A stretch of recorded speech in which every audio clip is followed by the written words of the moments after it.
لیکن تجزیہ نگاروں کے مطابق ان تمام تر قانون کے بعد بھی وقف کا تحفظ نہیں ہو سکا۔ پھر 1984 میں نیا وقف قانون آیا، لیکن اس میں بھی مسلمانوں کے مطالبات کو نظر انداز کیا گیا۔ پھر 1995 میں فائنل وقف ایکٹ بنایا گیا اور دوبارہ پھر 2010 اور 2013 عیسوی میں وقف میں ترمیمات کی گئی۔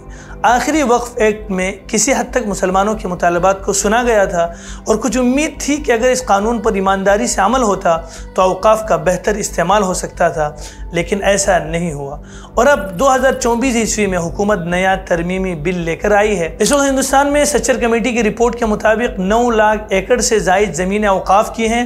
ہندوستان میں فوج اور ریلوے کے بعد سب سے زیادہ زمینیں اوقاف کے پاس ہیں۔ اسی وجہ سے جن لوگوں کو مسلمانوں کا وجود ایک آنکھ نہیں باتا، ان کو مسلمانوں کے اوقاف سے بھی تکلیف ہے اور وہ کسی قیمت ان جائیدادوں کا ناجائز قبضہ چاہتے ہیں۔ یہ جاننے سے قبل کہ اس بل میں کیا ہے، یہ جاننا بھی ضروری ہے کہ 2006 عیسوی کی سچر کمیٹی کی رپورٹ وقف بورڈ کو لے کر کیا کہتی ہے۔ 2006 میں سچر کمیٹی کی رپورٹ میں وقف بورڈ کے سلسلے میں لکھا گیا ہے کہ اگر وقف کی ساری جائیداد کو صحیح طریقے سے استعمال کیا جاتا تو وقف کی جائیداد کی ٹوٹل پوسیبل انکم 12,000 کروڑ ہوتی، مگر رپورٹ کو جاری کرتے وقت وقف بورڈ کی ایکچوئل انکم صرف 163 کروڑ تھی۔ سچر کمیٹی کی اسی رپورٹ میں اس بات کا بھی ذکر ہے کہ کن وجوہات کی وجہ سے وقف بورڈ کے پیسے وصول نہیں ہوتے۔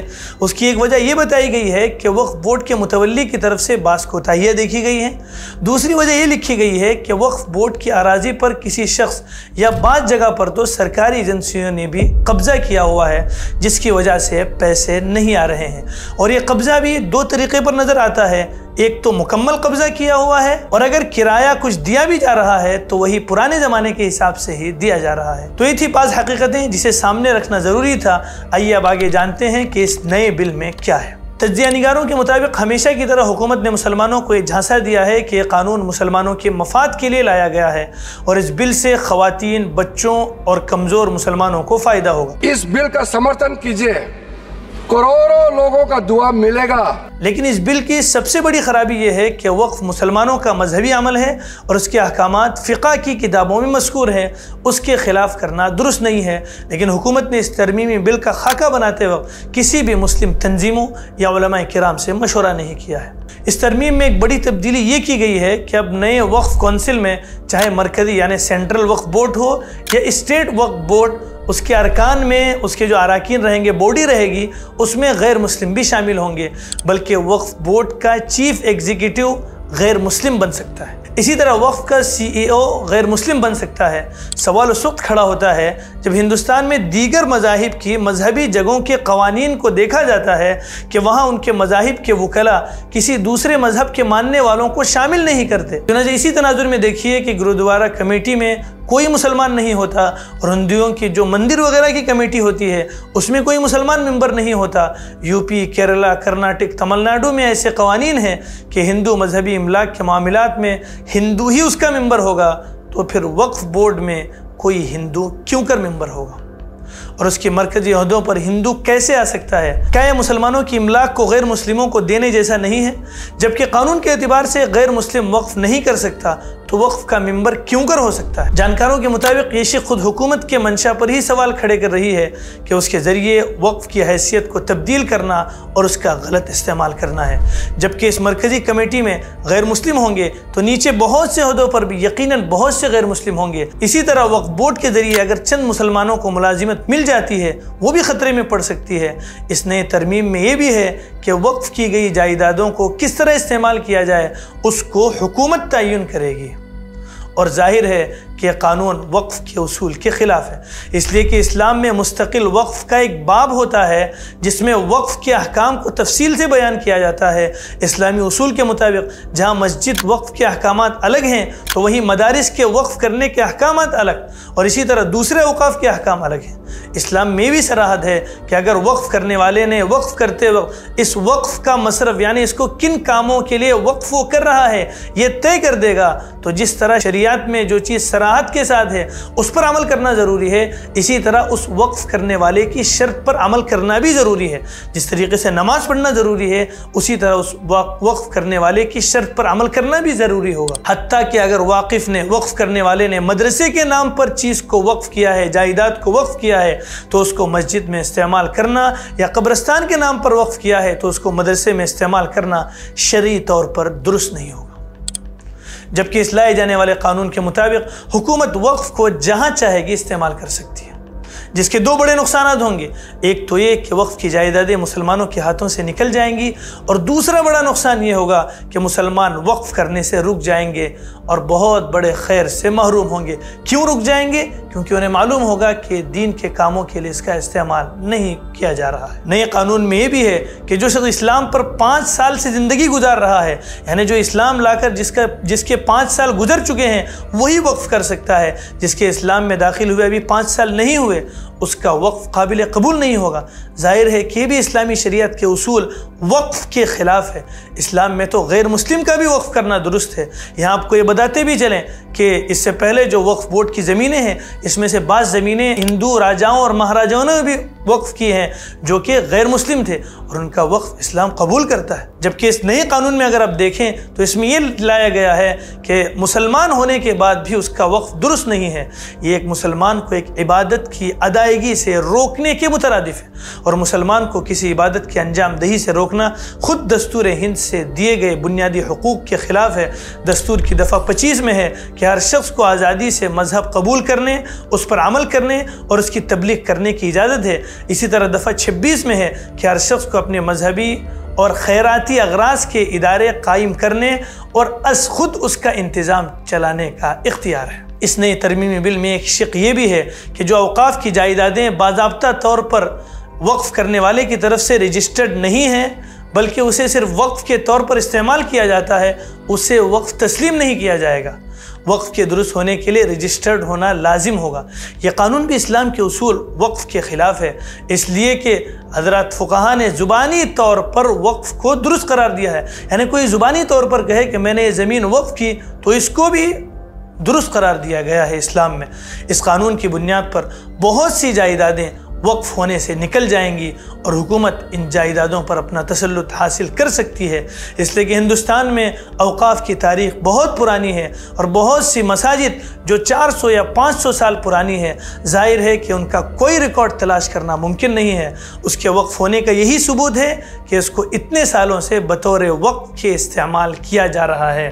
قانون کی یہ شق بھی سیدھے طور پر مسلمانوں کے اوقاف کو ہڑپنے اور ان کو اپنے اوقاف سے بے دخل کرنے جیسا ہے۔ اسی طرح بہت سے مساجد اور مدارس بھی مسلمانوں کے ہاتھوں سے نکل سکتے ہیں۔ بل میں یہ بھی ہے کہ کوئی شخص اگر اپنی پوری جائیداد کو وقف کرے تو اس کا 1/3 ہی یعنی 1/3 ہی وقف مانا جائے گا۔ یہ مسئلہ بھی شرعی طور پر درست نہیں ہے۔ اگر کوئی شخص اپنی زندگی میں صحت کی حالت میں اپنی پوری جائیداد وقف کر دے تو وہ وقف درست ہے۔ ہاں، اولاد کو محروم کرنا درست نہیں ہے۔ بعض مرتبہ کسی کا کوئی قریبی وارث نہیں ہوتا جس نے اس کی دیکھ ریکھ کی ہو اور اس کی زندگی کے آخری لمحات میں اس گاؤں کی مسجد یا مدرسے کمیٹی نے اس شخص کی دیکھ ریکھ کی تو وہ شخص اپنی پوری جائیداد مسجد کے نام یا مدرسے کے نام وقف کر دیتا ہے تو وقف درست ہے۔ شرعی طور پر اس میں کوئی قباحت نہیں ہے، جبکہ اس قانون میں ایسا کرنے سے منع کیا گیا ہے اور 1/3 سے زیادہ کو درست نہیں مانا گیا ہے۔ نئے قانون کی ایک شق یہ بھی ہے کہ اختلاف یعنی نزاع کی صورت میں وقف کے ہونے نہ ہونے کا اختیار ضلع مجسٹریٹ کو ہوگا۔ ابھی اس سلسلے میں وقف ٹریبونل ہے، یعنی اس کو اختیار رہتا ہے جس میں فیصلہ ہوتا ہے، جس کو اسٹیٹ چیف جسٹس مقرر کرتا ہے۔ لیکن اگر تمام تر اختیارات ضلع انتظامیہ کو دے دیا گیا، کلکٹر جس زمین کے بارے میں یہ لکھ دے کہ سرکاری زمین ہے تو وہ سرکاری زمین مان لی جائے گی۔ اس طرح جہاں جہاں مسجد و مندر کا مقدمہ چل رہا ہے وہاں آسانی سے صرف کلکٹر سے لکھوا کر زمین کو حاصل کیا جا سکتا ہے۔ اسی طرح اوقاف کی نصف جائیدادوں پر اس وقت خود حکومت قابض ہے۔ اگر صوبہ کے وزیر اعلیٰ کا کوئی حکم ضلع انتظامیہ کو آ جائے تو ضلع انتظامیہ کو اس کے خلاف فیصلہ کرنا آسان نہیں ہوگا۔ اس طرح وقف بورڈ کے اختیارات دھیرے دھیرے ختم ہو جائیں گی۔ بل کی تمام شقوں کو پڑھا جائے تو صاف ہو جاتا ہے کہ وقف کے تعلق سے نیت درست نہیں ہے۔ مسلمانوں کی اتنی بڑی جائیدادوں کو اپنے قبضے میں لے کر مزید مسلمانوں کو مفلوج کرنے اور اپنے لوگوں کو فائدہ پہنچانے کا منشا ہے۔ موجودہ قانون کی وجہ سے واقف کے ارادے کے خلاف وقف کا استعمال ہوگا، وقف ٹریبونل کی جگہ کلکٹر راج قائم ہوگا اور کلکٹر جو چاہے گا فیصلہ کرے گا۔ جن وقف کی جائیدادوں پر نزاع نے لڑائی ہے ان میں کلکٹر کا فیصلہ آخری ہوگا۔ آخری بات یہی کہ وقف جو کہ شرعی عمل ہے اس میں حکومت کی مداخلت ہوگی اور مذہبی کاموں پر عمل کی آزادی چھین لی جائے گی۔ وقف بورڈ کی خود مختاری خطرے میں پڑ جائے گی۔ تو یہ تھی وقف کے بارے میں مختصر معلومات۔ ملتے ہیں انشاءاللہ نئے عنوان کے ساتھ پھر کسی سچی بات میں۔ اجازت دیں۔ السلام علیکم ورحمۃ اللہ وبرکاتہ۔